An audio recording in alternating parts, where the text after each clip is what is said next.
Welcome to Naypyidaw, the capital city of Myanmar, also known as Burma. It's not your typical capital city. Naypyidaw is a place unlike any other. It popped up out of nowhere in 2005, just a couple of hundred miles north of the old capital, Yangon. It seemed to emerge from the forest, like something out of a storybook.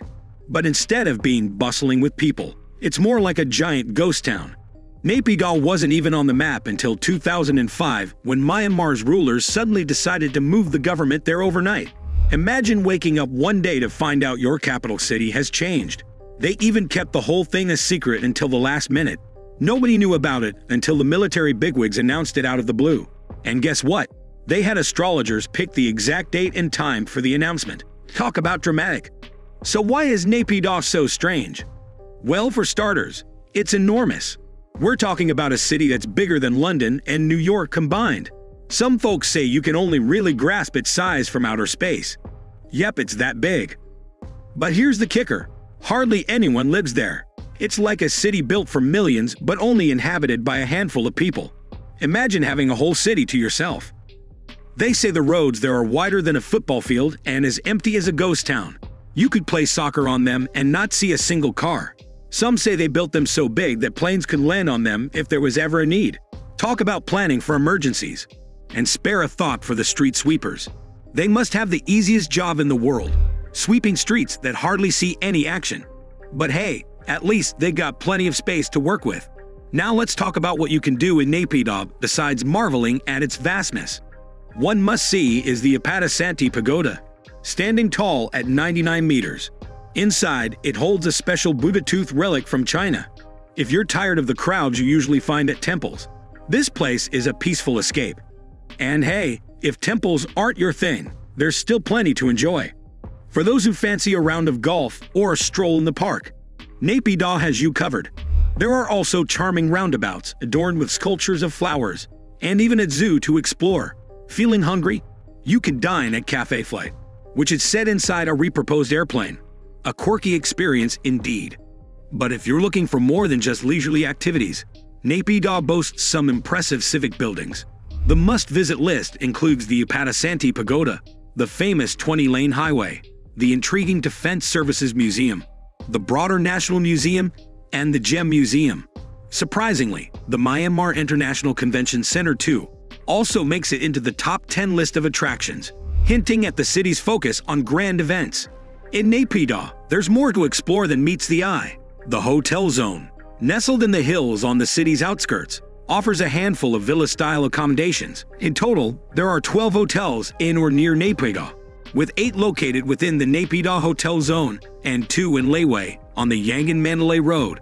If you're in the mood for some retail therapy, head over to Myanmar Market, the bustling commercial hub of Naypyidaw.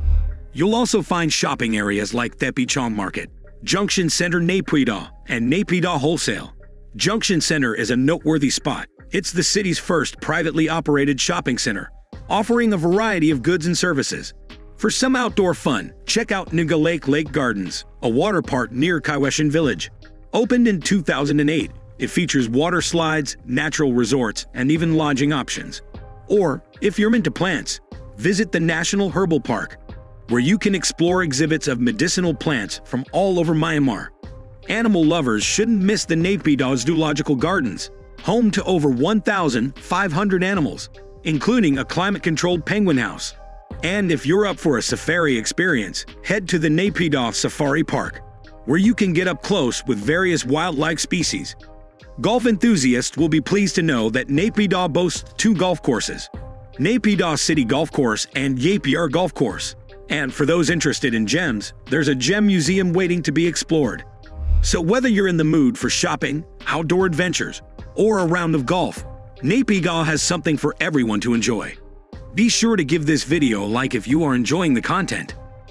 Now, despite the city's lack of major attractions, there's no shortage of places to stay for tourists. Most hotels are situated in the charmingly named Hotel Zone, which overlooks a picturesque man-made lake on the city's outskirts. Among them, the Hilton offers rooms starting at around £70 a night and boasts the largest outdoor pool in Naypyidaw. So even though it may not be bursting with activities, Naypyidaw still offers a unique and comfortable stay for visitors. Naypyidaw has a thing for zones. Take the diplomatic housing estate, for example, with over 130 identical plots waiting for embassies to move in. But most countries still prefer to stay put in Yangon, leaving this zone feeling empty. Then there's the military zone, a few miles away, rumored to be full of bunkers and tunnels. And let's not forget the ministry zone, home to 31 identical buildings and a presidential palace surrounded by a moat. Don't even think about crossing it, unless you want to meet some stern soldiers. The few folks who live here reside in these neat apartment buildings. Each building's roof is color-coded based on the job of its residents.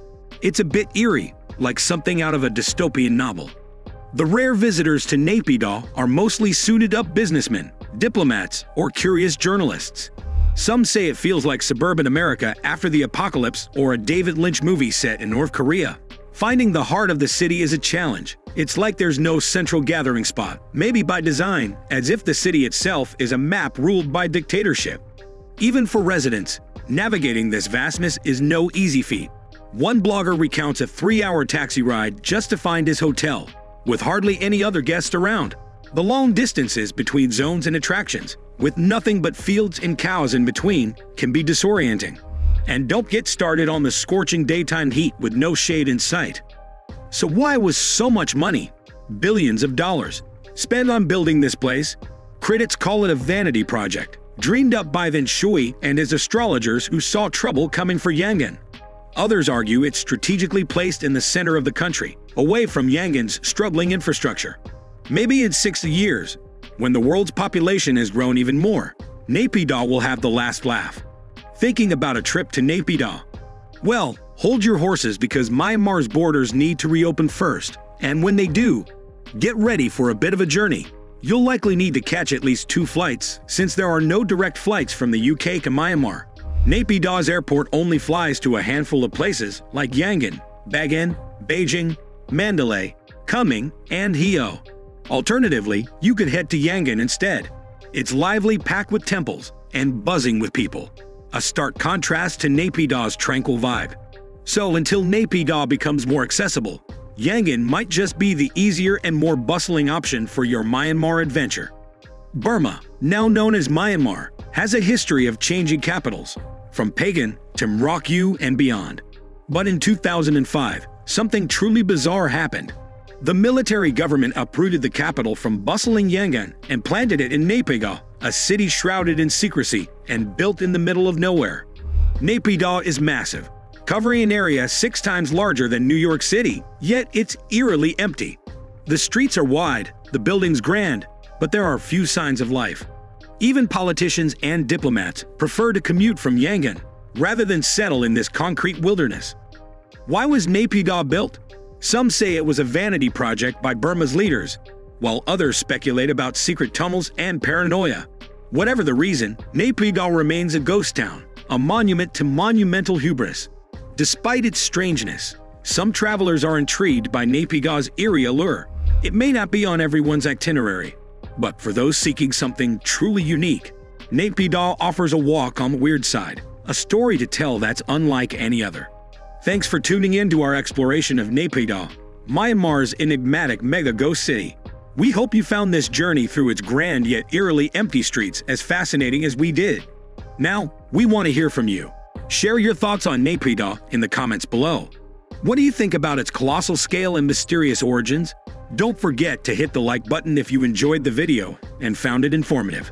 Sharing is caring, so be sure to share this video with your friends and family who might find Naypyidaw's story just as intriguing. And if you haven't already, make sure to subscribe to our channel and turn on notifications so you never miss out on our future explorations.